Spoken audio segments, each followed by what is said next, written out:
And in the Vatican, a third city-state was officially created in 1982. That city-state is called the District of Columbia and is located on 10 square miles of land in the heart of Washington. The District of Columbia flies its own flag and has its own independent constitution. Although geographically separate, the city-states of London, the Vatican, and the District of Columbia are one interlocking empire called Empire of the City. The flag of Washington's District of Columbia has 3 red stars, one for each city-state in the 3-city empire. This corporate empire of 3 city-states controls the world economically through London's inner city, militarily through the District of Columbia, and spiritually through the Vatican. The Constitution for the District of Columbia operates under a tyrannical Roman law known as Lex Fori, which bears no resemblance to the U.S. Constitution. When Congress passed the Act of 1871, it created a separate corporate government for the District of Columbia. This treasonous act allowed the District of Columbia to operate as a corporation outside the original Constitution of the United States and outside of the best interests of American citizens. A sobering study of the signed treaties and charters between Britain and the United States exposes a shocking truth. The United States has always been, and still is, a British Crown colony. King James I was famous not for just changing the Bible into the King James Version, but for signing the first Charter of Virginia in 1606. That charter granted America's British forefathers a license to settle and colonize America. The charter also guaranteed that future kings and queens of England would have sovereign authority over all the citizens and colonized land in America stolen from the Indians. After America declared its independence from Great Britain, the Treaty of 1783 was signed. That treaty specifically identifies the King of England as the Prince of the United States and contradicts the belief that America won the War of Independence. Although King George III of England gave up most of his claims over his American colonies, he kept his right to continue receiving payment for his business venture of colonizing America.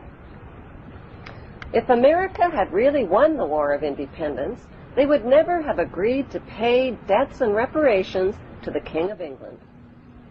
When Congress passed the 13th Amendment to the Constitution, the U.S. President was made subservient to the King of England. The 13th Amendment is called the Title of Nobility Amendment and forbids U.S. presidents and their officials from using royal titles like king or prince or baron.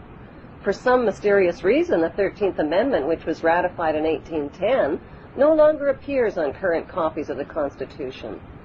America's blood-soaked War of Independence against the British bankrupted America and turned its citizens into permanent debt slaves of the king. In the War of 1812, the British torched and burned to the ground the White House and all U.S. government buildings, and destroyed ratification records of the U.S. Constitution. 1 century later, a corrupt U.S. Congress committed the biggest theft in world history. They passed Paul Warburg's Federal Reserve Act in 1913, handing over America's gold and silver reserves and total control of America's economy to the Rothschild banksters. Most Americans still believe that the Fed, or Federal Reserve, is the government. It is not. The Fed is a privately owned banking system whose majority Class A shareholders are the Rothschilds, Warburgs, Kuhn and Loeb, J.P. Morgan, Rockefeller, Israel Seif, and the Lehman Brothers. This private banking cartel is the Fed and is never audited and never pays taxes. They print and design America's money, which displays their symbols of an Egyptian pyramid, a Masonic all-seeing eye, and the words, "In God we trust." Who exactly is the God they trust? They also collect American taxpayers' money through the IRS. Then they loan it back again with interest to pay for roads, bridges, and other public. Most U.S. citizens believe that the United States is a country and that the President is the most powerful man on earth. The United States is not a country. It is a corporation, and the President is President of the Corporation of the United States. He and his elected officials work for the corporation, not for the American people. Since the United States is a corporation, who owns the corporation of the United States? Like Canada and Australia, whose leaders are prime ministers of the Queen, and whose land is called Crown Land, The United States is just another crown colony. Crown colonies are controlled by the empire of 3 city-states. At the center of each city-state is a towering, phallic-shaped stone monument called an obelisk that points skyward. In D.C. city-state, the obelisk, known as the Washington Monument, was dedicated to Freemason George Washington by the Freemason Grand Lodge of the District of Columbia. The Secretive Brotherhood of Freemasons laid the Washington obelisk's cornerstone in 1848 and contributed 22 Masonic memorial stones. 250 Masonic lodges financed the Washington Monument obelisk, including the Knights Templar Masonic Order. At the heart of London city-state is a 187-ton, 69-foot-tall Egyptian obelisk called Cleopatra's Needle.